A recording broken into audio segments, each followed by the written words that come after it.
structure and function of a cell that you would find in the nervous system. So you can see that the cell on the left hand side, this one right here, this is actually a neuron, and it's a special cell that you would find in the nervous system. And it looks very different than this cell right over here, which is just another animal cell that you may more typically find in other parts of your body. So cells in the nervous system are called nerve cells or neurons. I want you guys to remember the word neurons. I think that's really an important vocab word. That's why it's highlighted red. And neurons are really similar to other cells because they are surrounded by a cell membrane. Neurons have a nucleus that contains genes, and we're going to go into that later on in this unit and going into next semester. Neurons contain a cytoplasm. So if you guys remember our Brownie lab where we were actually going through the whole cellular respiration, the cytoplasm is that jelly-like substance. The mitochondria, which was where, hopefully you guys remember, where cellular respiration actually takes place, and it also has other organelles. Okay, so the neurons, even though it's a specific type of cell, it has a lot of the same organelles as other cells.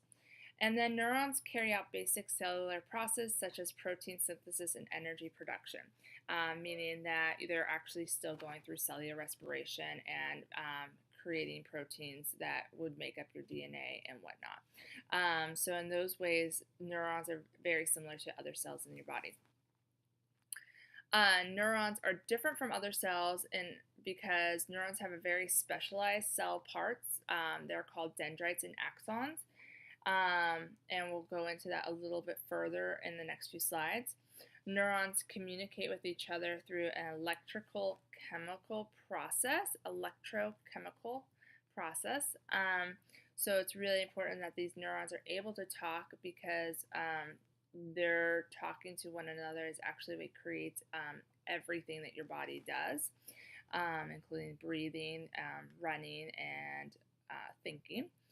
And then neurons contain specialized structures, for example, synapses and neurotransmitters. And so, again, we're going to go further into details on that in the rest of this presentation. So the anatomy of a neuron, aka the structure of a neuron, as you can see, we have dendrites, which are back here, and they are very finger-like substances. And in today's demo, the dendrites are going to be represented by the prickly parts of the broom. Here is our nucleus, and so that nucleus is actually an indicator that this is our cell body, and this is where really all of our organelles would be kept. And then we have this long structure which will today be represented by our broom handle or broomstick, and this is our axon. And then the other one I really want you guys to know is the green part, which is our myelin. And we'll go into what myelin is in a minute. But this is a basic structure or anatomy of a neuron. Now the physiology of a neuron, so and aka when I say physiology, that's actually the function of something. So the function of the neuron, we're going to go into each one of these sections by itself. So the cell body contains the neuron's organelles, so that's another name for that is soma. And again, this is where we're doing cellular respiration, we're going to do protein synthesis, we have our nucleus, and that's really all you need to know about the cell body, and it's pretty much contains a lot of the functions of other cells. The dendrites, this is what brings information to the cell body. So this is what's actually receiving information. Each cell has multiple dendrites, so all these different little dendrites, they're multiple dendrites. So one cell has lots of different dendrites. They're rough, and they do not have myelin. So that's a really important fact. They don't have the myelin.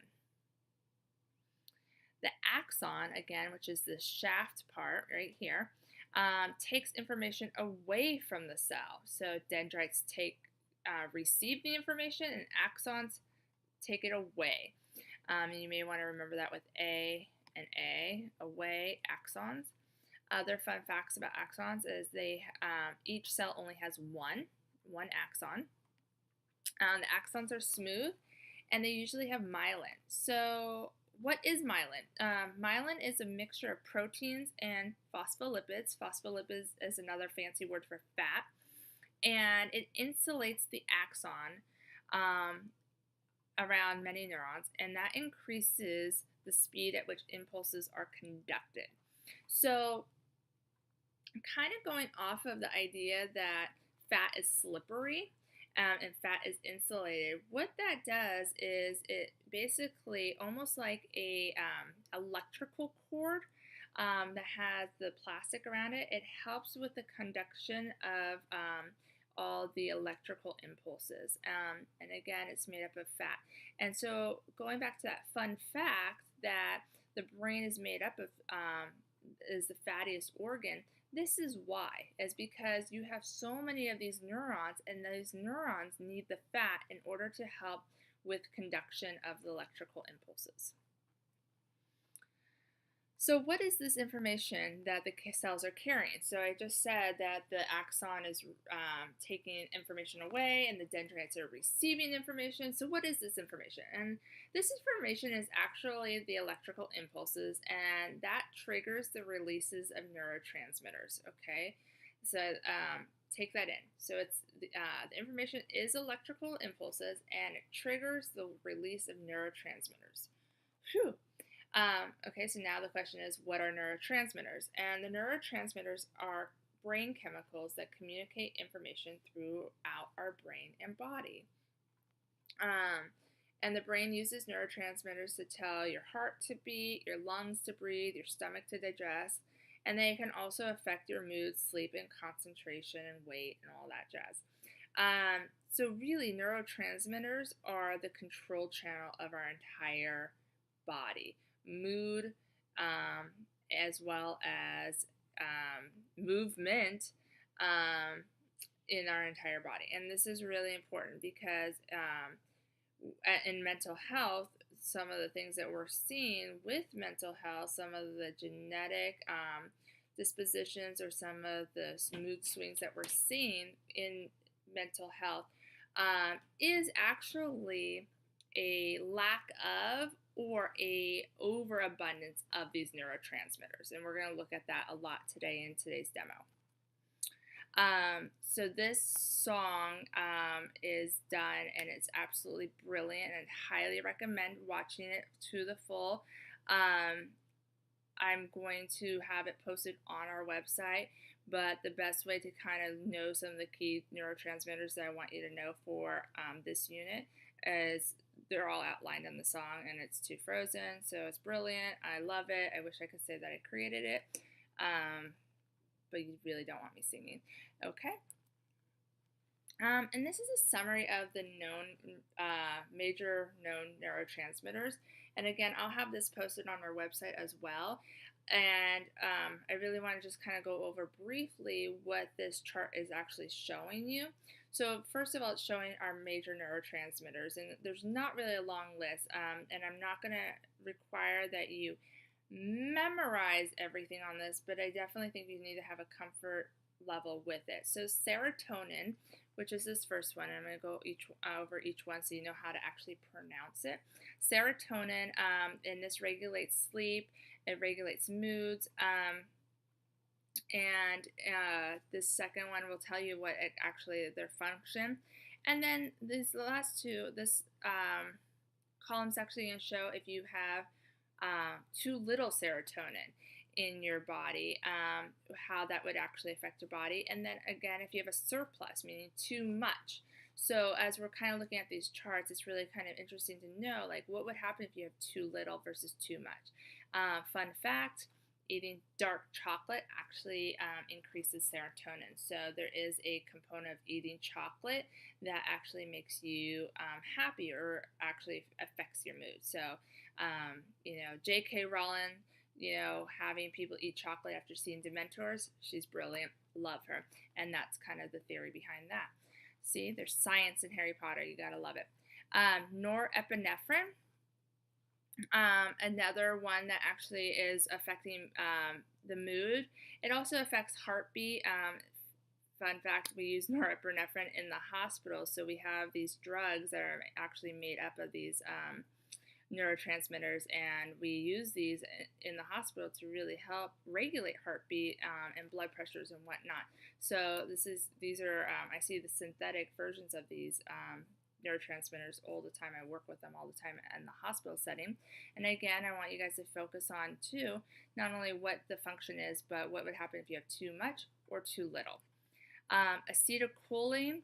This one is a huge one with muscle contractions. In fact, if you ever get bit by a black widow spider, acetylcholine is stopped, and then muscle contractions is like basically your muscles will contract on itself. And this is why the black widow spider poison is so deadly, because if you can't contract muscles, one of the most important organs in your body, the heart, basically you won't be able to, the contraction will just contract on itself. So you would die. Glutamate, another big one. GABA, endorphins, dopamine. Dopamine, I'm sure you've heard of. This is really about reward sensation. It's a huge one for addiction. So that's really affects the mood. If you a lot of times there's a over release of dopamine that happens when something is pleasurable, such as like eating chocolate or watching Harry Potter. And so this is what kind of causes addiction. A lot of people do things to help have dopamine release, and then it becomes an addiction. And then epinephrine. And it might be a very familiar word for you as well. Epinephrine is what's used when you get stung by a bee and you're actually having an allergic reaction. And so it's released. It helps your body deal with stress in the environment. And so it's adrenaline and endorphins and whatnot. Okay. And again, this PDF will be available on our website, and I definitely would recommend going through the Quizlets to help kind of become familiar with all these neurotransmitters. Again, and this on this slide too, we are looking at how drugs can affect the synapse transmission. So different drugs that we use, such as caffeine or antidepressants, what those drugs are really doing is they're regulating how the neurons communicate with one another and how much of the neurotransmitters are being released and uptake. So if you are someone who's addicted to something, it's because you want a heavy release of dopamine, for example. And so what we're looking at is slowing down that production of dopamine. And that's what a lot of these drugs do. So it's just a really interesting information, especially as you guys are looking at mental health and looking into drugs that treat mental health. I think it's important to understand that maybe what these drugs are doing and how it kind of affects